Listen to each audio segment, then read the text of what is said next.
ભૂરીબેન તમારું નામ ભૂરીબેન ને કયું ગામ? જોત્રાળા. બરાબર. આજે હું તમને 1 મહિના પહેલા તમને મળ્યો હતો બરાબર, અને તમને મેં આ દવા આપી હતી.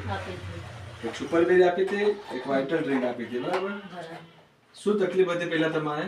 ચક્કર આવી જાતેલું ને કઈક માથું ઉતરતેલું ને તાવ જોગરેતેલું, કઈ હજુ પાછી પડી હજુ જાતેલી, કઈ હજુ ખાવાનું બી નહીં ભાવતેલું. હા ખાવાનું બી મતલબ અસલ ભાવે અને પડી બી નહીં કોઈ દને, ચક્કર બી નહીં આવ્યું, તાવ બી નહીં આવ્યું, માથું બી નહીં સડી, કઈ નહીં. હાથ પગ બી હા કઈ નહીં દુખી. એટલે દુખતેલા ગોઠણમાં દુખતેલા થી બી હા કમ થઈ ગયા, થી બી કઈ નહીં. પીને જબર દવા લેતેલી, 2 વરસ થઈ ગયા. પણ પહેલા 2 વર્ષ પહેલા દવા ખાધેલી તમે, બીજી દવા ખાઈ દવા બીજી પણ દવા ખાધેલી બરાબર.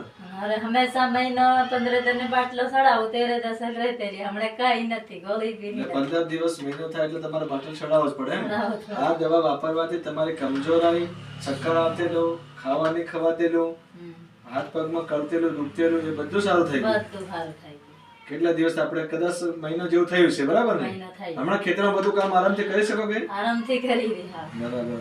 તો કહેવાનો મતલબ કે આ દવા તમારા માટે સારું છે. બીજું કે આયુર્વેદિક છે, કોઈ નુકસાન નડતર પણ કરતું નથી. અને બીજું કે આ દવા તમને સારું લાગ્યું તો તમે બીજા લોકોને વાત કરો તો કરી શકાય કે નહીં કરી શકે? જે આપણા પરિવારમાં આવા બીમાર લોકો હોય, કાયમ દવા ખાતા હોય તો બરાબર.